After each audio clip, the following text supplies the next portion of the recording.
It's my pleasure to host the HKS Energy Policy Seminar. We're thrilled today to have with us Holly Jean Buck for her talk on public perceptions of the benefits and risks on the path to net zero. Holly is an associate professor of environment and sustainability at the University of Buffalo. She's a 2024-25 Radcliffe-Salata Climate Justice Fellow at Harvard University, where she's working on a book about rural communities. Professor Buck is an environmental social scientist and human geographer whose research focuses on public engagement with emerging climate and energy technologies. She holds a Ph.D. in Development Sociology from Cornell University. Holly, welcome to the Energy Policy Seminar. Thanks so much.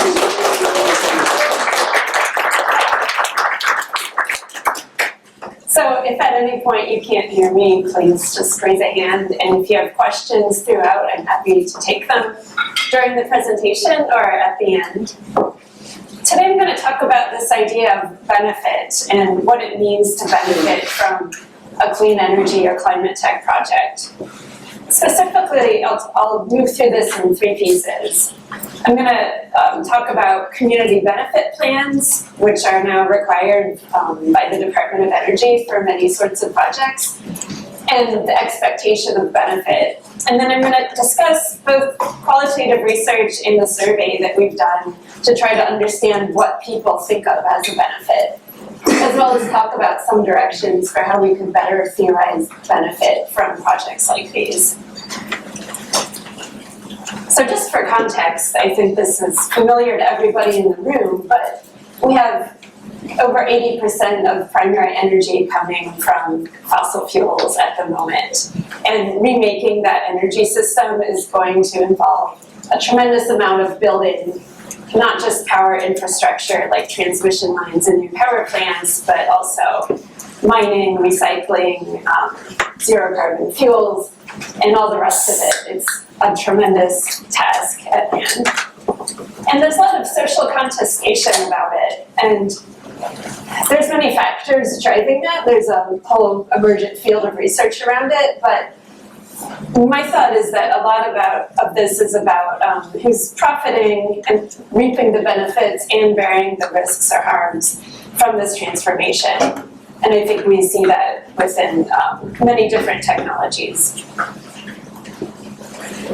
And so right now, the idea of benefit is really central. You can look at just about any policy document. This is the new carbon management strategy from the Department of Energy.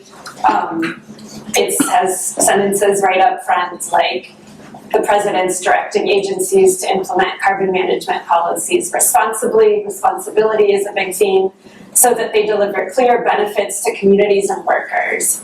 So those are two kind of separate pillars sometimes, and provide robust environmental protections. One of the four elements of this strategy is focused on engaging communities and workers to ensure that projects deliver benefits and mitigate potential risks. So with this set of technologies, they are careful to talk about risks and benefits at the same time.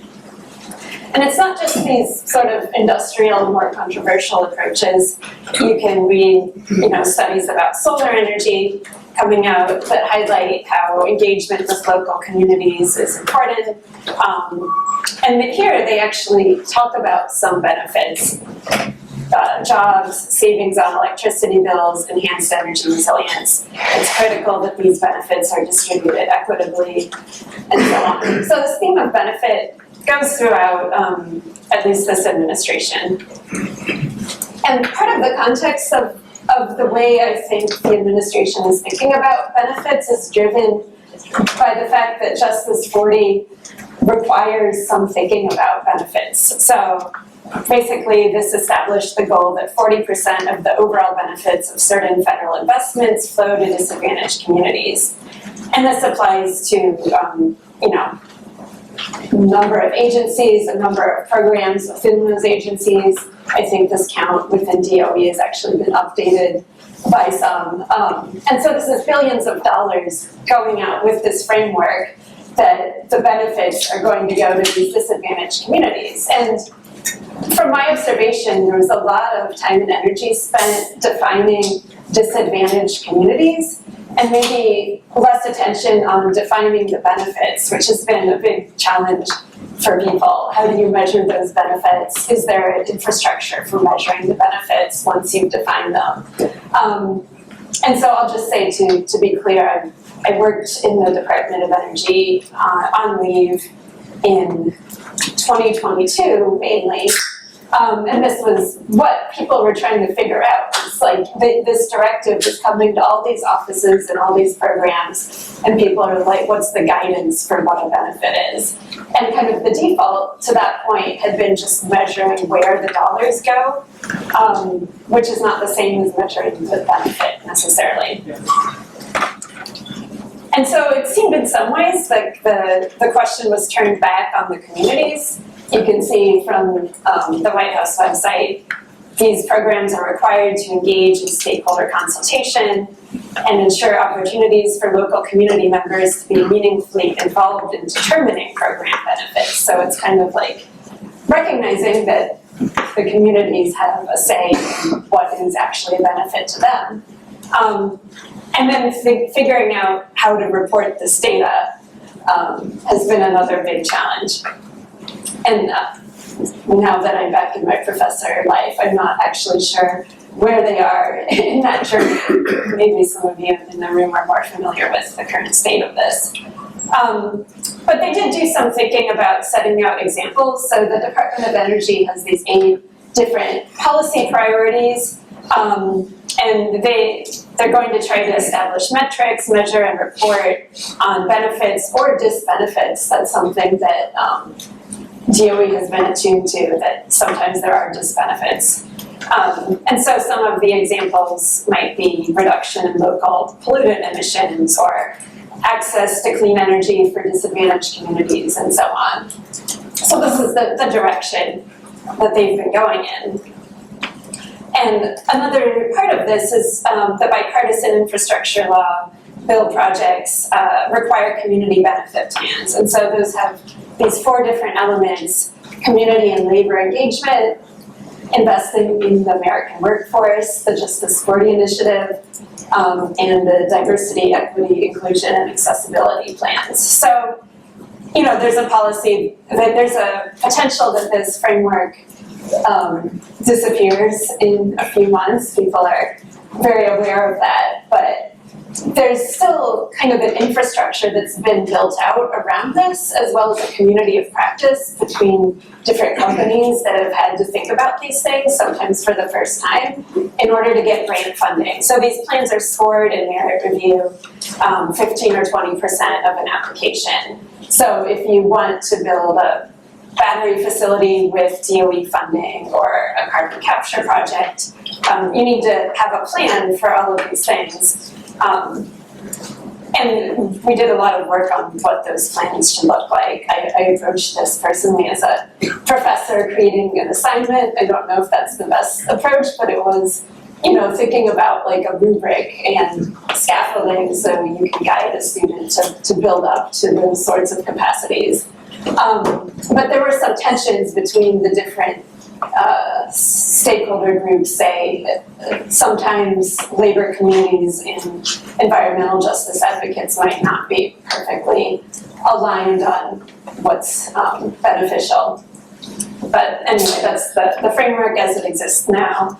And these plans were encouraged to lead to community benefit agreements. So this was something that the administration kind of jumped into. Basically, if you're not familiar with it, it's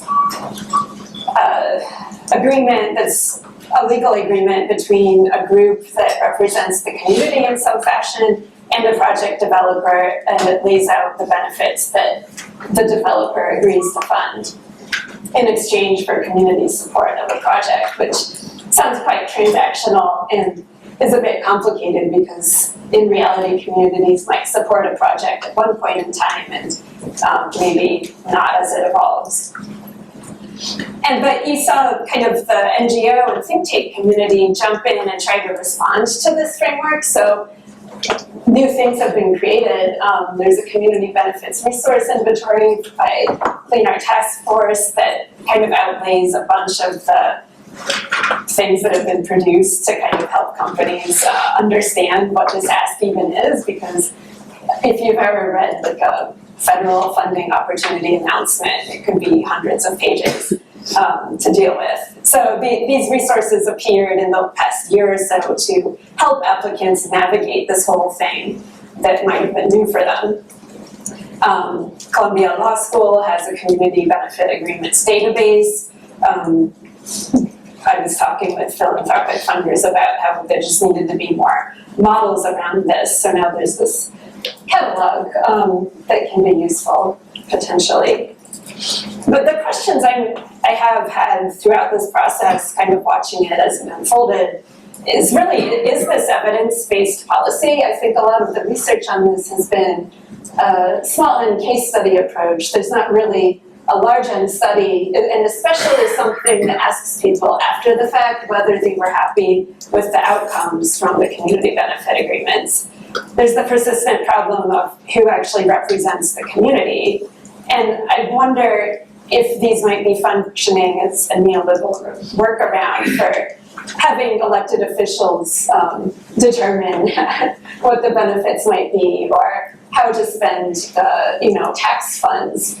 And I think the challenge is that in this era that we're living in, jurisdictions are basically forced to compete to give away tax breaks to attract projects. So I could see why it's very difficult to then tax a project if the whole premise is that you need to offer all the incentives possible to bring that solar panel manufacturing plant or whatever it is to your jurisdiction. And I just haven't seen this discussed much in the literature. So I'm going to switch now. That's the context in which I'm thinking about benefits, is having done that work and watching these developments. To talking about the research that I've been done, which one of the main research questions was to just go out and ask people, what benefits do you expect from these sorts of projects that we'll need to get to net zero? And the context for this research is that there's this increasing geospatial analysis of the opportunities, constraints, impacts of the energy transition, and this emphasis and recognition of the need for place-based policy. And so you can look at build.gov to see where these projects are happening. You can reference Princeton Zero Lab and their geospatial research. The national labs have a report, Roads to Removal, that maps out carbon removal opportunities specifically. And the underlying question is, how can we bring more social dimensions to these kind of mappings of where this infrastructure could or should be sited? And so in this project, which was funded by the Sloan Foundation, we looked at 5 different regions within the US specifically, kind of a forested area of Northern California, Northern West Virginia, coastal, a little bit of the interior Maine, the Rail Belt region in Alaska, and north central Oklahoma. And this was a mixed method study where we did interviews that were more kind of local expert interviews with NGOs, people working in business, agriculture, government, and so on. But also focus groups with members of the public that were lay people that weren't necessarily focusing on this challenge. As well as observation, visiting events, community meetings, sites where different projects, demonstration projects were being built, as well as a survey with regional oversampling.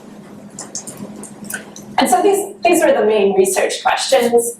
We wanted to think about how to ground these new projects in the context of what was already going on for communities, and how the prior lived experience was shaping how people were thinking about these new opportunities.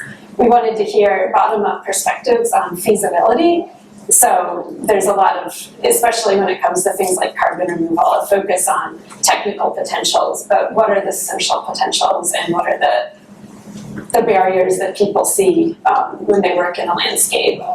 And today I'm talking mainly about this research question about benefit. Not just what benefits do people see in a general sense, but what would be necessary for those benefits to be real and not just hypothetical. And we also are doing a paper on vulnerability and thinking about risk and harm and whether and when those can be mitigated. So at a very high level, the first thing I'll talk about with this qualitative research when we're in these conversations, having done over 100 of these interviews, the benefits tend to be obscure for people. If you ask people, even experts, to talk about what benefits do you expect from projects. Aside from jobs and job numbers, which people tend not to trust for various reasons, the benefits aren't being measured and communicated to broader publics.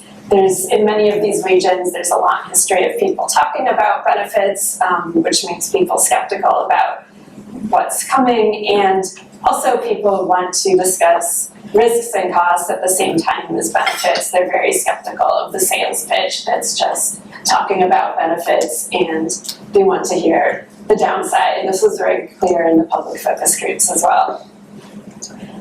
Another challenge is that benefits aren't universally recognized.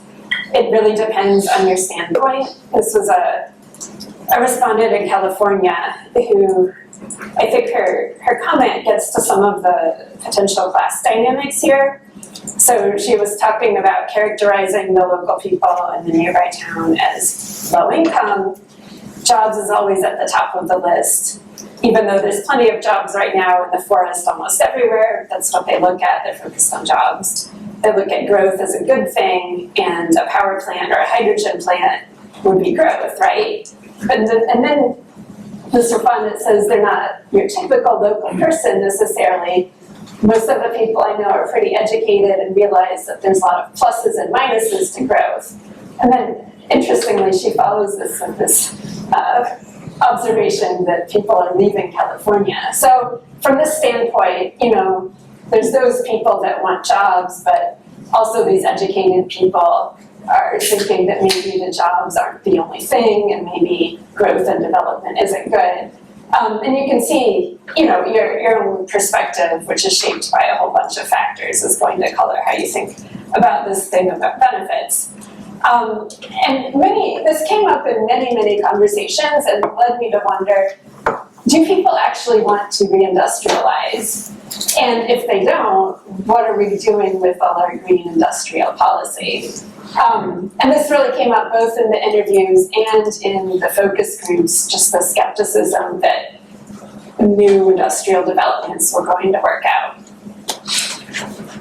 However, now I'll talk about the survey that many colleagues at UB have helped with the design and the analysis of, and we just got this data, so I haven't fully analyzed it. I'm going to just share a couple initial descriptive takeaways from the parts of the survey that relate to this, because we asked about a whole lot of things in this survey, but I'm going to speak a little bit to the questions about the desired economic basis and the types of climate tech projects that people are thinking about.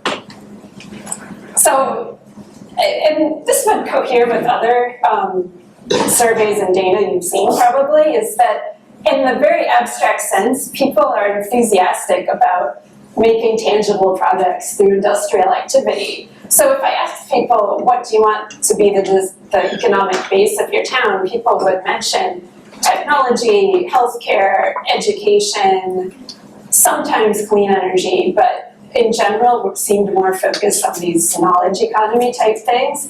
But actually they still think if you just ask them first thing, that actually producing things is important. So that's interesting because it conflicted with a lot of the qualitative work. Similarly, people are still thinking about industry and manufacturing as an important part of the national economy anyway. The overwhelming disagreement with this idea that we don't need industry or manufacturing anymore. So I thought that was fascinating because it really contradicted most of what I heard.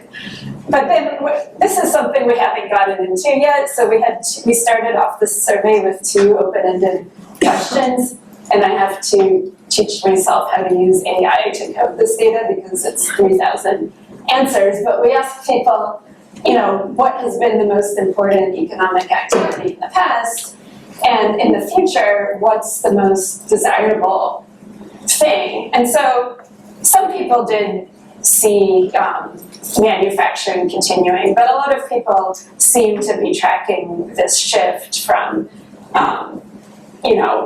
actually still from agriculture into tourism or other sorts of jobs. So coming soon on that.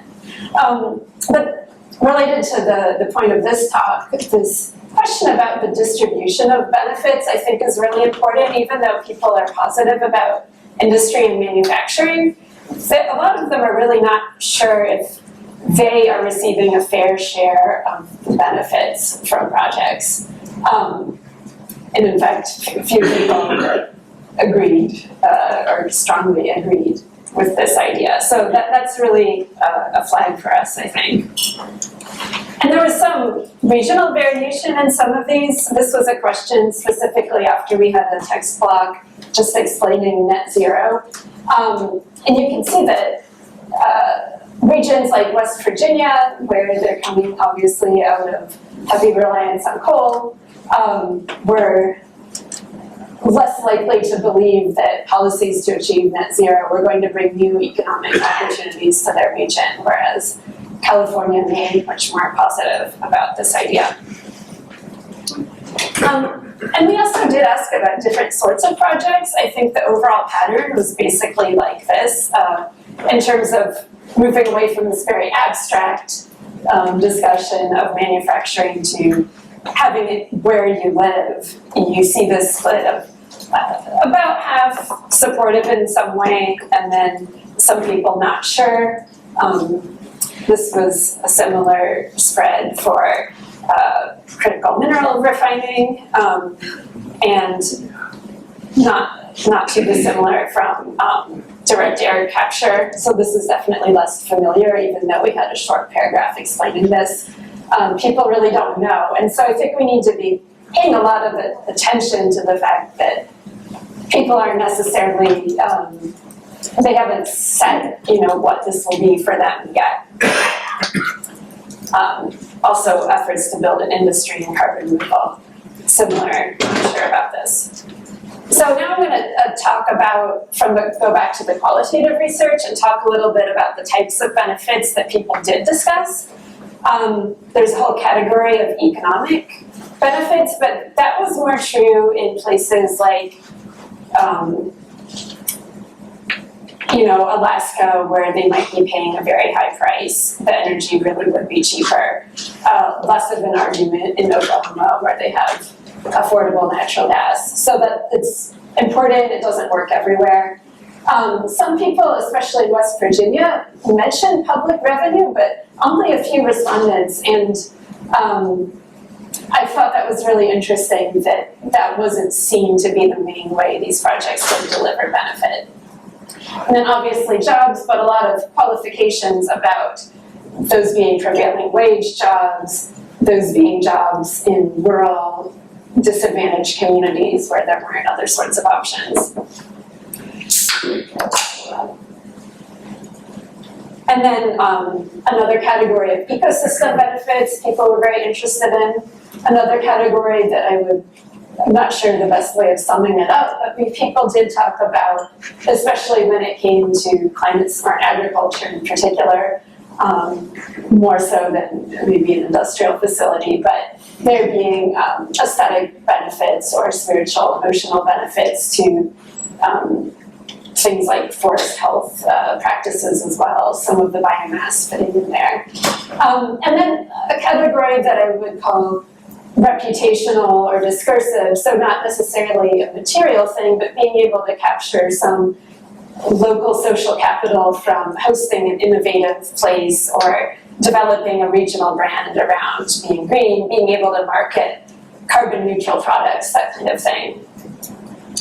And then some other benefits framed around being more resilient or being able to manage a crisis. And at that point, I might ask if it's really a benefit rather than just something that needs to happen. because the benefit seems kind of like an add-on bonus, but people talked about economic diversification, energy security, wildfire resilience at some times. And then the phrase that came up that I haven't heard anywhere else, so I don't think it's a thing. I think it's maybe just something that one respondent said, but I could be wrong. They were talking about sovereignty benefits, and that's particularly in the context of Native nations. And I'll share a couple of quotes that speak to that, even though they're a little bit long. So this person was a respondent in Oklahoma. They were talking about how the Choctaw Nation produces a lot of beef, and the context is they were thinking about regenerative agriculture and being able to make the beef production more sustainable and market that. And they were talking about how the 39 tribal nations in Oklahoma inherited really abused systems, overworked, overgrazed, pincushion from 100,000 wells, abandoned wells, all of that. And so they saw this as a benefit that would help the Choctaw Nation continue to think about sustainability and also restore the land, and that being a benefit. This other respondent in California also spoke to how land would be better managed if it was in tribal hands, and that this was an opportunity to talk about social justice, economic development, and land restoration at the same time as carbon. They also mentioned provisioning value of the landscape. I think all of this intersects with the ecosystem services concept quite a bit, but really thinking about how to capture that benefit, both for Native American communities as well as other communities living there. Third, this was a respondent in Oklahoma that was a member of a tribal nation, underscoring that each tribe is unique, but thinking about energy as an opportunity to be able to fund other sorts of programs like clean drinking water, and these new projects as a source for building out the vision that they want to have for their people and their culture to continue to survive. So I think that looking at these different sorts of benefits, some of them are more easily measured or typically measured, jobs being the main one, towards less measured. I don't think there may be ways, as a social scientist, I would say there may be ways to actually measure and account for some of these, but I don't think we've evolved the frameworks for that yet. And I'm not sure that necessarily metrification is the right avenue to go down, but I just wanted to raise that for discussion. So I'm going to close out here by talking about some of the ways I think we could be thinking about benefits more usefully, because my takeaway from this exploration is just we haven't really theorized benefits well as a community. Maybe if you have other literatures I'm not looking at, I would love to hear them. I'm just speaking as somebody who's familiar with rural sociology, human geography. I would say our fields, we don't have a go-to way, and economics and public policy might be more advanced than I'm aware of. But in general, I think there's a lot more we can do, and I think that depending on the public to define this is a tough ask based on my experience of people not having a go-to response about this. Although obviously I do think that people need to be able to have a really strong role in defining and determining this. But it can't just be on them. The expert community has to help out here. So I think one important thing we could do is to have more of a value analysis and a value chain approach. So by value chain, I'm thinking about this idea of carbon negative forest biofuels, just for an example, because there was a handy graphic where you have the idea is to take out biomass from these overstocked forests because it's producing a wildfire risk. Then it needs to be transported, it needs to be processed. You have the fuels, you have different applications, you have the carbon storage aspect, and you also have these social aspects like project finance or policy support. That's an important part of that. But right now there might be benefits and disbenefits that are different in those different geographic areas. And so we need to really think about all the different steps of one of these technologies instead of just focus on one component and the benefits of maybe the processing plant or the benefits that are felt in the forest, because that might really conflict with what's going on with the carbon storage piece. And I think this applies to hydrogen, it applies to other sorts of things that have these complex supply chains. But also thinking about which actors are capturing value from this whole process. So I pointed to these two boxes at the bottom as being kind of social infrastructure. I'm going to talk about that for a quick second, because this was a big theme in these interviews, is that we haven't built out or funded the social infrastructure for the implementation of BIL or IRA, this big landmark policy. We're funding a lot of tech, but we need human resources and attention. We need those people to be staffed in a permanent way so they can build relationships and not just on a 2-year grant cycle or something. And because those connections between people and between institutions are part of the infrastructure. And this relates to a lot of concepts that have been written a lot about care, emotional labor, bureaucracy. And these are the different sorts of social infrastructure people spoke about, specifically related to the infrastructure law and the Inflation Reduction Act. It was the infrastructure to even hear about the opportunities, know how to access that money. Reviewing and vetting projects has been a big burden for people in the federal ecosystem. You need expertise for that.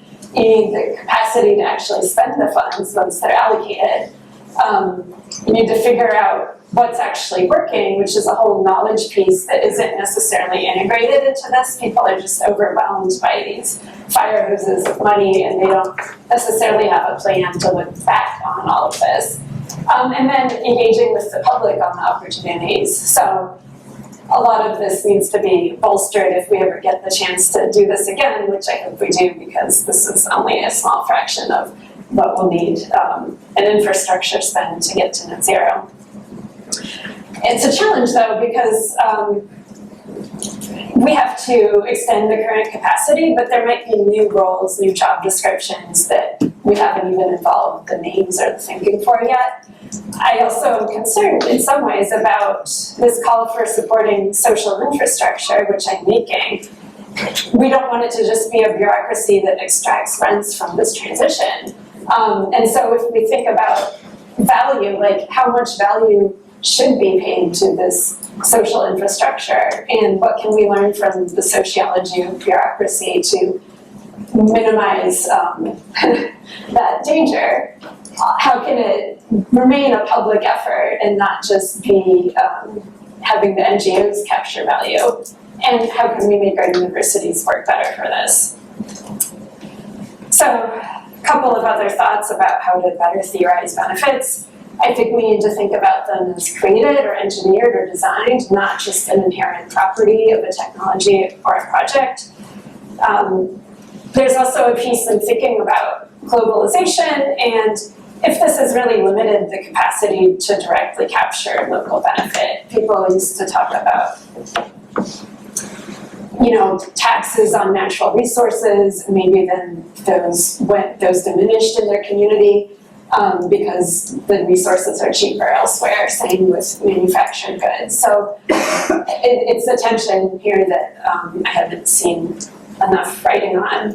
I think there's also space to think about the symbolic dimensions of benefits. One respondent mentioned a wood processing facility that dried the wood and gave it away to seniors as an example. That may be a very small ask for them, but it was symbolically important. And so there's more to think about. Maybe there's small things that companies could do that would have a large impact in terms of the feeling of the benefits. And I haven't figured out how to phrase this last part, but it does strike me that we and I have been asking people about benefits in this very atomized way that it's hard to think through. And the things that came up when people were describing their desired futures were much more holistic, thinking about circular economies or thinking about bioregions or these larger things where they weren't just imagining benefits that were attributed to one particular project that was kind of placed in the landscape like a video game, but they were thinking about a whole rethinking of society. And so I guess that ends up kind of critiquing the benefits discourse at the end, but I do think there's something here that we need to engage with, at least because federal policy and the NGO sector and all of that is really focused on benefits right now. Academics can really help bring more theorization to this, is my main point. And if you want to follow these papers as they eventually emerge, you can sign up for updates at decarb.social. Great. Thank you.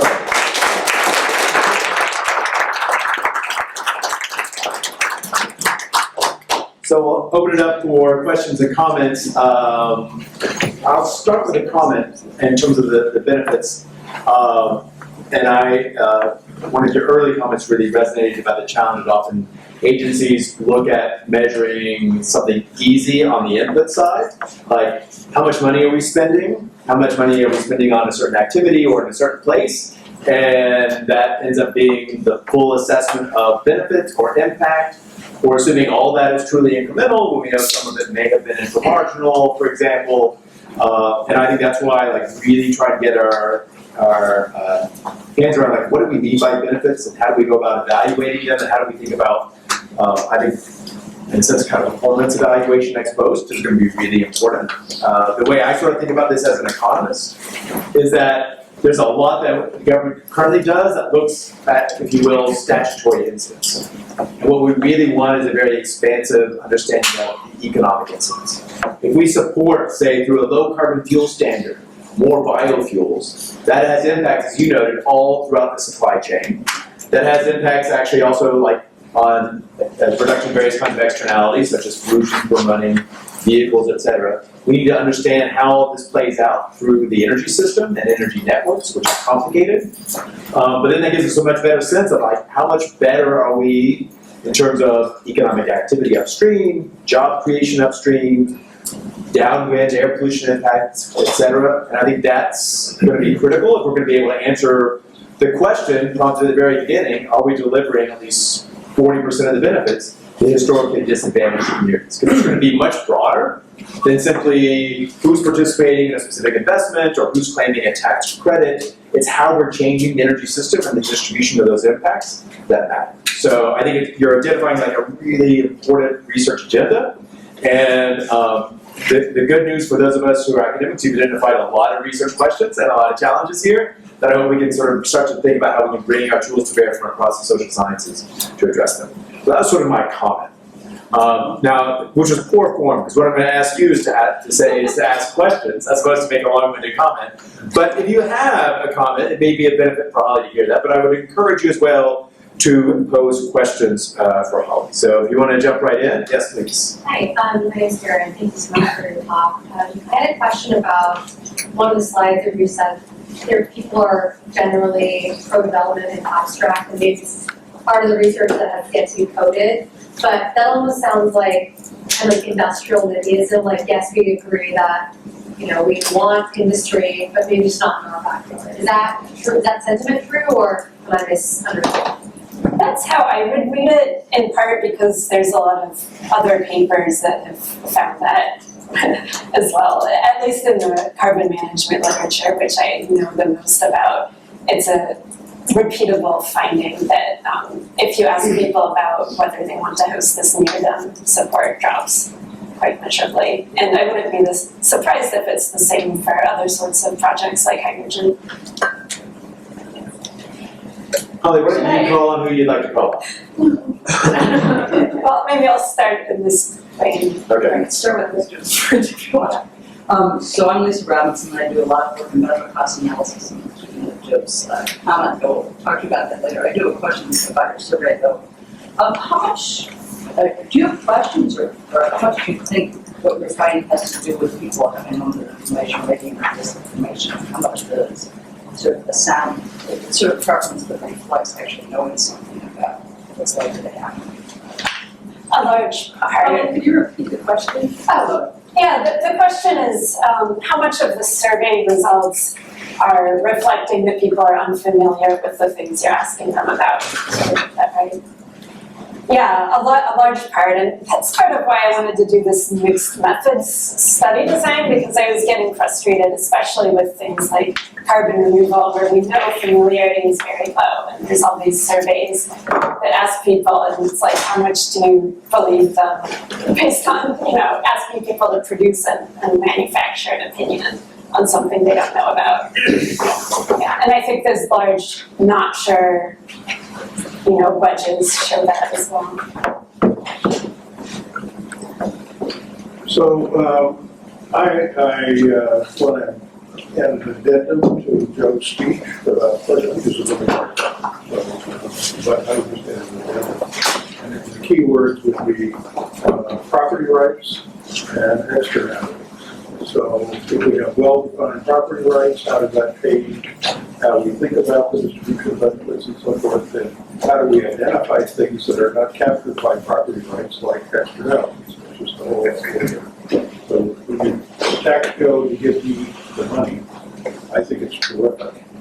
That's a benefit for me, it's a cost for him. But how do we, from an aggregate point of view, it might be just nothing, because credit's working. So I think trying to think through that dimension of this problem would be helpful in defining more sort of operational questions about how you measure those things.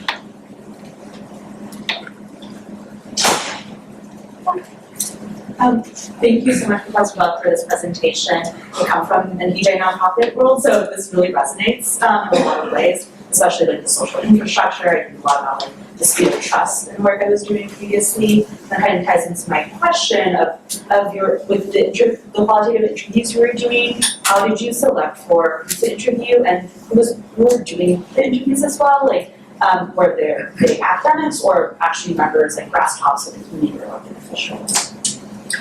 Yeah, so many of them were done by myself. The ones in West Virginia were done by a postdoc I hired who's from West Virginia and has worked a lot in those communities. We also hired a consultant in the Central Valley who has environmental justice expertise to help identify the right respondents. So we were selecting respondents according to different categories. Environmental justice was one of them, as distinct from environmental NGOs or energy-focused NGOs. But we also were aiming for to keep interviewing people until we felt like there had been a saturation, basically, is the word we would use, where we have heard from most of those groups. And different geographies have a different prevalence of those sorts of groups as well. So. Sorry, did you see like a difference in response based off of kind of, especially with the West Virginia graduate student, that's right? Was there a better reaction in those interviews by the interviewees based on that shared history? I do think that they were able to better bond with the respondent more quickly. I do think that, if I was to design this project again, and I got this grant at the very beginning of being an assistant professor, so I didn't have these networks in place, but ideally you would want to do this study in a way where you partnered with a local organization at every spot. And it's a challenge because I do think there's value in this work where you can compare across regions and have some kind of standardization, but it's definitely not community-based work in the way that people talk about co-producing research with communities. Holly, thank you. It's nice to have your work to the community. Your work, this idea of benefits in community, there's maybe a little bit of dissonance, especially when you talk about climate projects, because often when you think about climate, maybe with the exception of a photovoltaic farm where maybe it barely services the regional area of the community. The benefit of a climate project probably is disproportionately the world versus the community. So this idea of talking about community benefits specifically of a climate project seems a little bit Herculean and trying to communicate that. I love the value chain idea, But again, I think that is very difficult to communicate to a community what the direct value is to that immediate community. Does your work sort of elucidate other ideas specifically on the climate piece of these projects? Because otherwise it's an economic analysis. Specifically on the climate piece, where have you found a better way to communicate direct community benefits for the climate-facing piece of benefits?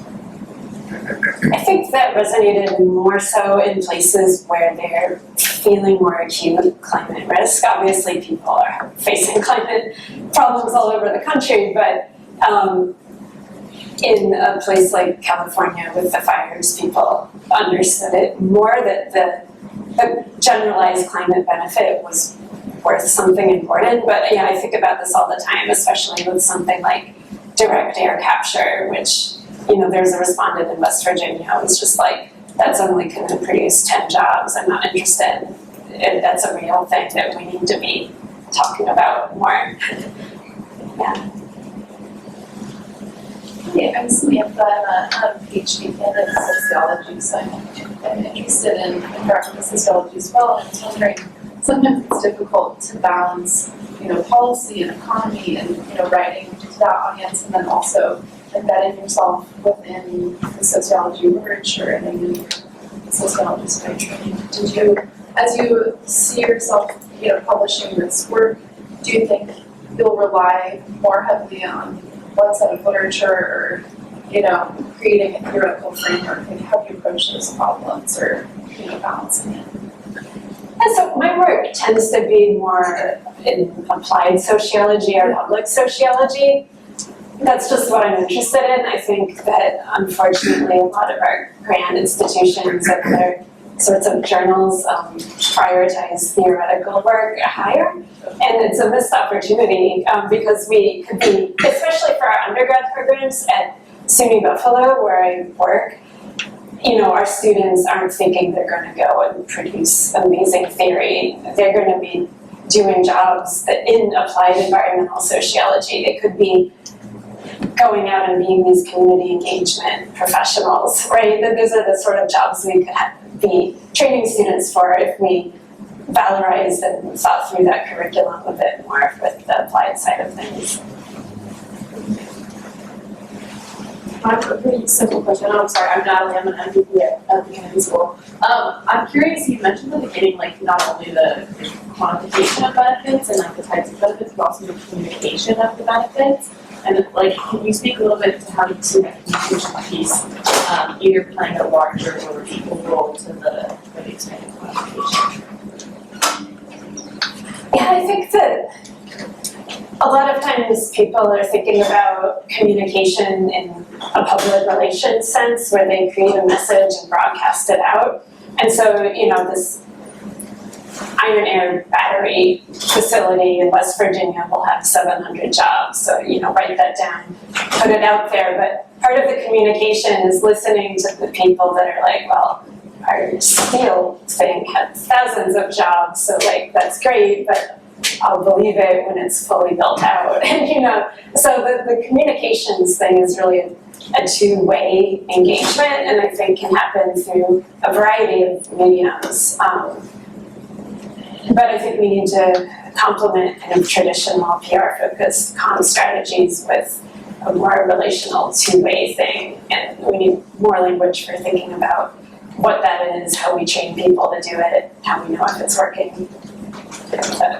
Got probably to your question. Thank you so much for this day and you here for the background in advocacy. And I'm curious, based on your research and your time at DOE, you said there was this risk of bureaucracy that would extract benefit from the transition. What are those risks?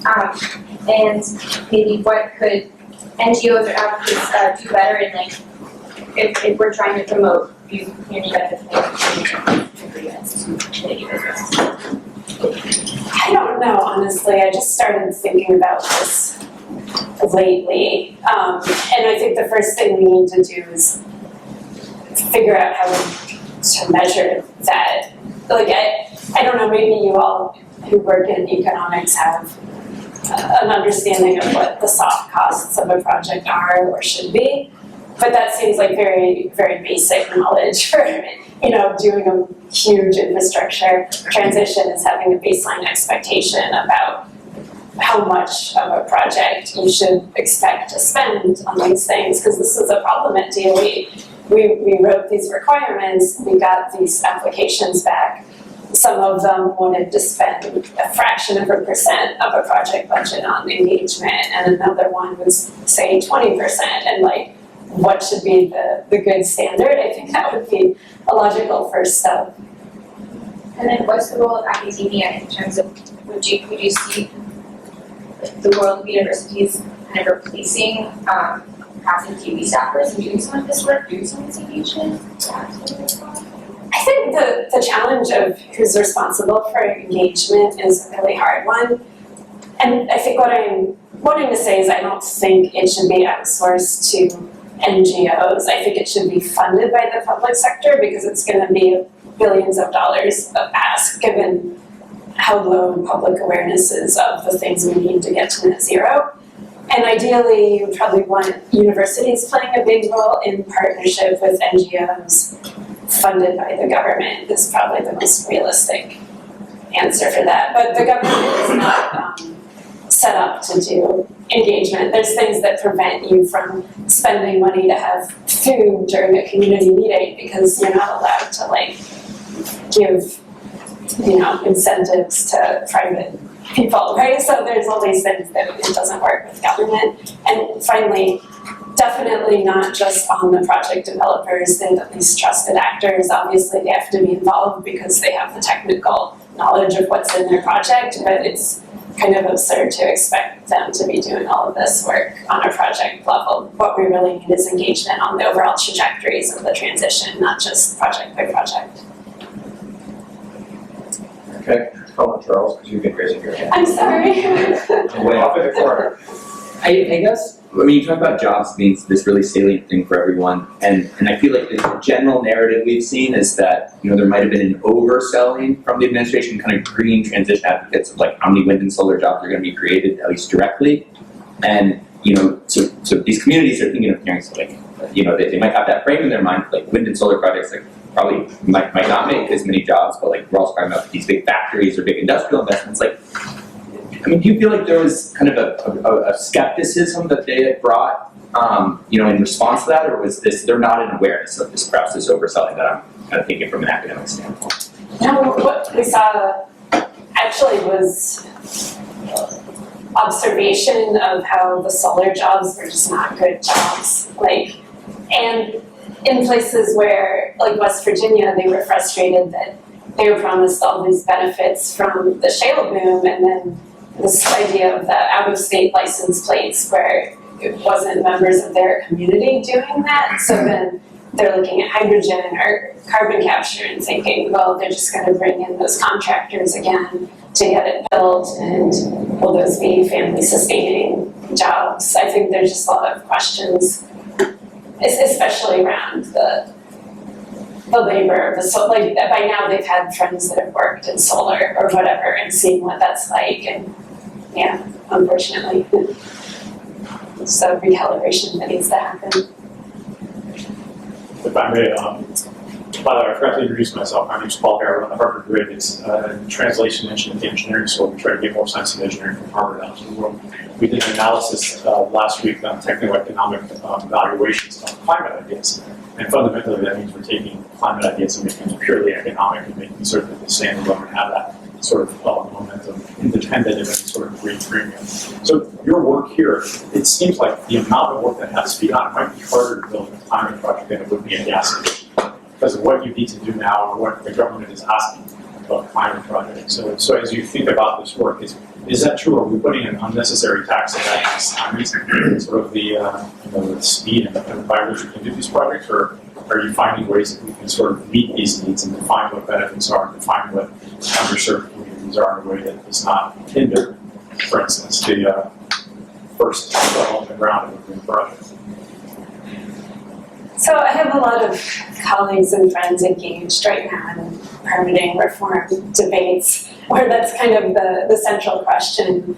I have a lot of friends, especially working in startups, who feel like the burden on them because they're working in climate is just so unfair compared to what incumbent industries have.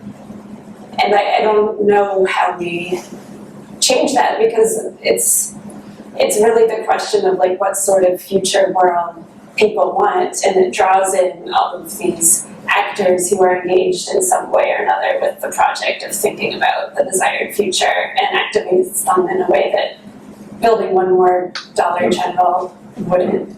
So I don't know what we do. There's a lot of proposals out there though. So Holly, as a twist on that, I wonder, we have all this that's required of major DOE spending in their grant programs. There's more money that's actually going to run through the tax code to Treasury, which has none of these requirements.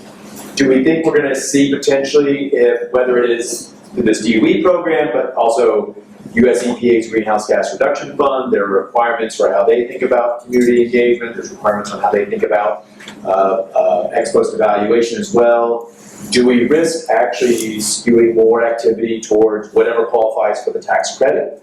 That ends up being just a decision of a developer and a taxpayer. It's often actually quite opaque, say to us as analysts or to the public, because of the nature of how we operate the tax code.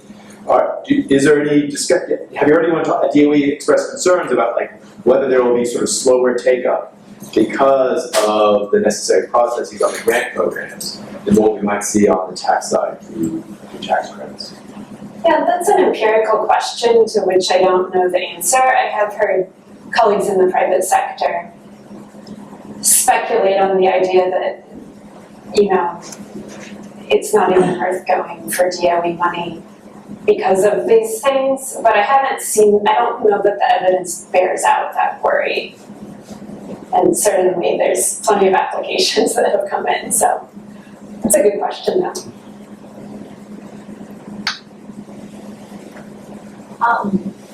To what extent do you, maybe with your work with the DOE or maybe also people you spoke to in the survey, to what extent do you think that having a broad sort of amorphous definition of benefits is maybe like beneficial for the Biden administration? I mean, I know that as an academic, obviously, academics want to understand the actual costs and benefits, but I mean, does having a very broad definition of benefits help make this sellable politically and, I mean, certainly I've been on seen plenty of panels where people just talk in a very general way about benefits or justice or engagement or communities, to the point where I personally have some level of frustration with these being empty talking points, that, there's a strategic ambiguity, as my political science colleague might call it, to having it be very broad. But I also think that, the demand is actually coming to some degree from environmental justice advocates who have been working for decades to map out the harms, and this is almost like a corollary of understanding those impacts. And if you think about social impact assessment as a broader thing where you have both benefits and harms as just impacts, and acknowledging that one impact might be a benefit to somebody and a harm to another, I would like to see social impact assessment reinvigorated and reimagined, and a colleague and I are working on that, because it was, if you read the stuff that sociologists were writing back in the 80s about this, it was like we just put it on pause and did nothing with it, and now it's coming back in through the NGO community and through this kind of administration stuff. I don't know if I answered your question at the end there, but. Jim Stock, I'd like to follow up on two comments you made, which are really interesting. One is, excuse me, one is the sense that climate project, as opposed to a Dollar General or to be a Costco or whatever, bring on this burden of a new image of the future. I just would opine that that's actually probably something that the climate community and energy transition community has brought on itself. Second is this issue of recalibration, which you're absolutely right. You could imagine a world in which nothing happens in some of your communities for one notch up from that, maybe some energy project that employs 50 people happens, and presumably the world with the energy project and 50 people is 50 more jobs and nothing happens world, but it's, you know, it still is going to look really bad compared to where you were. And those seem like two intersecting and really high level and super important things that need to be sorted out here. So I'm wondering how your list of 5 really great action items or research items or re-theorization items relate to, if those are core problems, that we're just expecting too much from an energy, it's just a plant, it's just building, you know, something that's going to be out there, and it's like other stuff that's been built. And then we have these declining communities anyway as part of an overall trend in society and the economy. Are these 5 points going to diffuse that? Are these things going to be killers for the, you know, for all of what we were trying to do, or what? I mean, my thoughts at the end were more pointed towards academics about what we could do, but I do think there's I don't know what you all think about this, but it seems like there's an overarching national sense of not having a clear direction for the future that's manifesting in our politics. And so that really is the overall problem. And like you pointed to, like, what's the counterfactual to these projects? I don't think people know. Like, when I ask people about the desired future questions, few people had a very top of mind, well-formed bullet point answer of what that should be like. And so I do think there's an academic ask there, though, because, you know, we could have departments of future studies, and we don't, except for Arizona State as the school for the future of innovation in society. But there's not really, you know, a discipline that's really focused on that. So I do see that as a gap, even though all of our disciplines like economics speak to it in some ways. Yeah, I don't think I answered your question either, but that's what came to mind. I'm curious, perhaps, like, especially in the rural context, are there any other, like, analogs that are outside of climate that maybe can be looked at for options and opportunities? And something that comes to mind, for example, is like rural healthcare. That being something that there are obvious benefits to people, but also kind of lofty as well, in terms of, like, what does that look like for communities tangibly? Are there examples like that you're exploring as well for this? That's interesting, because when I asked people about what their pressing issues were, a few people said healthcare, and I wonder if it would have been different 10 or 20 years ago. I think I was inspired by how people, even when they weren't in agricultural areas like Alaska, were thinking about agriculture, and that was really fascinating. And I think that the USDA has better ground game than other federal agencies, probably. And those grants in rural communities are really being felt. The other thing I was inspired by was, under the Inflation Reduction Act, the way the EPA was granting, you know, to communities to build, well, to states most of the time to do these climate pollution reduction grants, if you're familiar with that program, that seemed to be aimed at building the social infrastructure to carry out this transition in terms of gathering together all of these different entities who would be part of applying for those funds. And I did hear from people in Oklahoma in particular who felt like they were being overlooked in that process, but that was kind of, to me, the most promising example about how you move from federal funding at the scale of the problem or starting to approach it to this on-the-ground action. I'm down an MVP candidate that's spent the last several years doing industrial transition work in Oklahoma.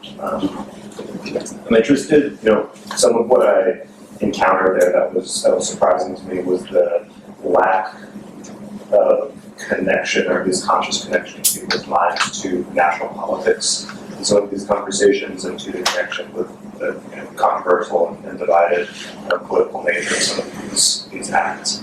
I'm curious if you've seen kind of specific channels of communication that are permeating rural communities more effectively, or if there are, to the point you made earlier, it's just a sort of blanket lack of awareness or lack of permeation of some of this information, some of these concepts.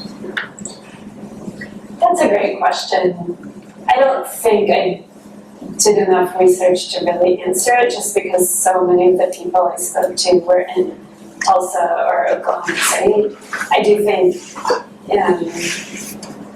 in Oklahoma, both the USD, like I mentioned, and the extension agencies, but also tribal governments are really important, including these Council of Governments associations, people who worked in the water agency, maybe. But Oklahoma, to me, felt more like an island than the other regions. It was really interesting. It was like the sense of being in Oklahoma was stronger than even Alaska. They were very aware of the national conversation and how it impacted them. That was a fascinating place. I'd love to talk more about it at some point. Okay, before we wrap up, let me remind you we will meet again at noon next Monday. We'll be back in Rubenstein 414. We'll be hosting Dan Lashoff of World Resources Institute for a discussion about biofuels. And finally, please join me in thanking Professor Buck for the presentation.